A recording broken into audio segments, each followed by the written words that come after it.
ओम नमो भगवते वासुदेवाय नमः। तो गीता डेक को कंटिन्यू करते हुए जो आज का हमारा कार्ड है वो है गेट्स टू हेल। देखो पिक्चर भी बहुत एप्ट दी हुई है।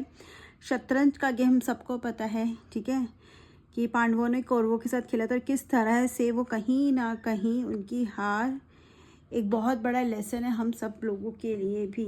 अब ये क्या है, ये ही क्यों पिक्चर दी गई है, इसका क्या मतलब है। गेट्स टू है, पहले हम पढ़ लेते हैं मैसेज क्या है।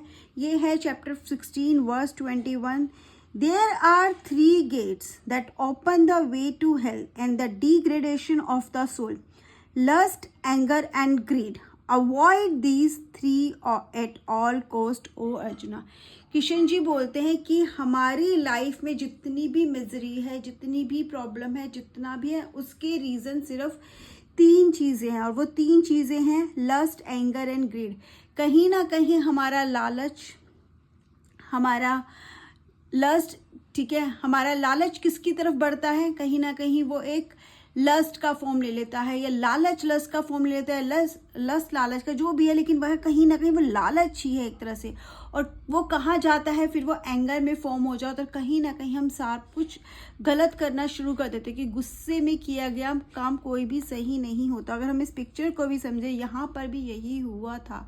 ये सोचकर कि शायद अभी मैं जी जाऊँ, कहीं ना कहीं वो लालच था ना कि शायद अब सब कुछ ठीक हो जाएगा, शायद मैं जीत जाऊंगा, शायद सब कुछ वापस आ जाएगा, लेकिन सब कुछ खत्म हो जाता है, सब कुछ बेसिकली हार जाते हैं पांडव यहाँ पर, ठीक है। और वो क्या कहते हैं कि हमें इन सब से दूर रहना चाहिए। अगर हमने पिछले कार्ड्स में देखा है किस तरह से अर्जुन ने बोला था क्यों लोग गलत काम करते हैं, सिन जिसे हम बोलते हैं, वो उस तरफ डाइवर्ट ही क्यों होते हैं, क्यों वो सही काम नहीं करते।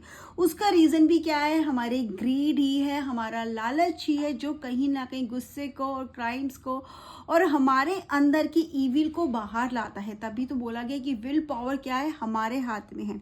ये कार्ड अगर आपके लिए गाइडेंस के लिए आ रहा है तो इसका क्या मतलब है, कहीं ना कहीं कोई ऐसी चीज़ है, कुछ ऐसी सोच है, कुछ ना कुछ है जो आपको परेशान कर सकता है, आपके लिए गलत साबित हो सकता है। उसको अभी रोक लो, अभी टाइम है, संभल जाओ। मैसेज आ रहा है क्योंकि जो अभी शायद आप उसको समझ रहे हो कि शायद आपके लिए वो बहुत ज़रूरी है, लेकिन वो आपका लस्ट हो सकता है, आपकी ग्रीड हो सकती है, जो कहीं ना कहीं आपका आगे जाके पतन का कारण भी बन सकता है। पतन का मतलब यहाँ पर हम बहुत ज़्यादा डेप्थ में नहीं जा रहे हैं कि बंदा ख़त्म हो जाएगा, लेकिन हाँ, वो आपके लिए प्रॉब्लम ज़रूर क्रिएट कर देगा।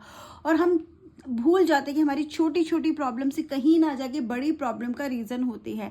तो वो जब बड़ी हो जाती है तब तो हमें लगता है कि हाँ बहुत है, लेकिन छोटी छोटी में अगर हम उससे रोक ले, हम खुद को समझ ले, ठीक है, हम इस ज़िंदगी का मतलब समझ ले, तो वो बड़ी प्रॉब्लम्स आएंगी ही नहीं।